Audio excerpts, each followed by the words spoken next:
Hello, this is video 6 of a series of videos I'm doing on what businesses and firms should look out for when selecting a new software product for their organisation.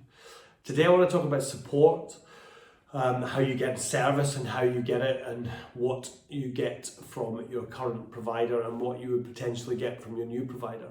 I think the biggest thing to look out for here is don't just assume all software companies are the same and that if you get it from your current one, you're going to get it from your next one. I mean, that's a fair assumption to make, but some are very, very different. So for instance, in all of the businesses I have an interest in, we supply support in the form of knowledge bases and training guides, a novel thing called the telephone. You'd be amazed the amount of people who don't do it, but yes, we supply support on telephone. You can just phone up and get in the queue and get a resolution to your issue. You can get it on email, and we also now do live chat on most of them as well. So I think that's pretty comprehensive. However, some firms only do chat or only do email. So yes, think about it, ask the question.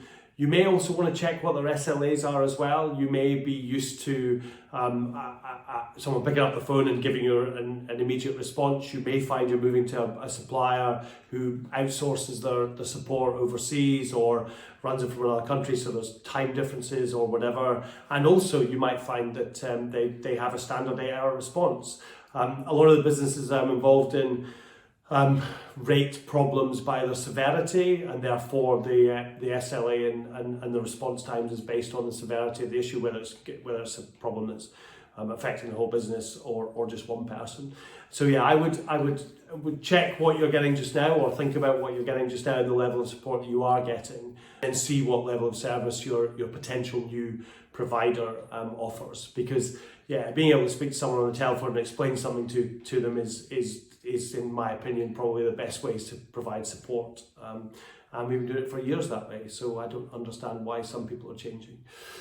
One other thing to think about is have a look at how many awards they've won for their product or service. That would be an identifier for how good the support is, if people are willing to say it is and willing to vote for them. And check case studies based on service as well. You would also normally take up references for a new software provider before you went with them. So one question to ask is, what's the support like? What's the service like after sale? Got to think about these things because you're going to be in that relationship for a long time, well, hopefully anyway, and you want it to be a good one. As always, thanks very much for listening.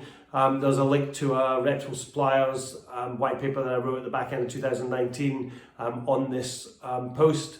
Have a look at it, it's got lots of useful information on it. And always, if you want to ask any questions, direct message me on LinkedIn, drop me an email, my information's all on here. Thanks very much, and I look forward to next week's video. Thanks, bye-bye.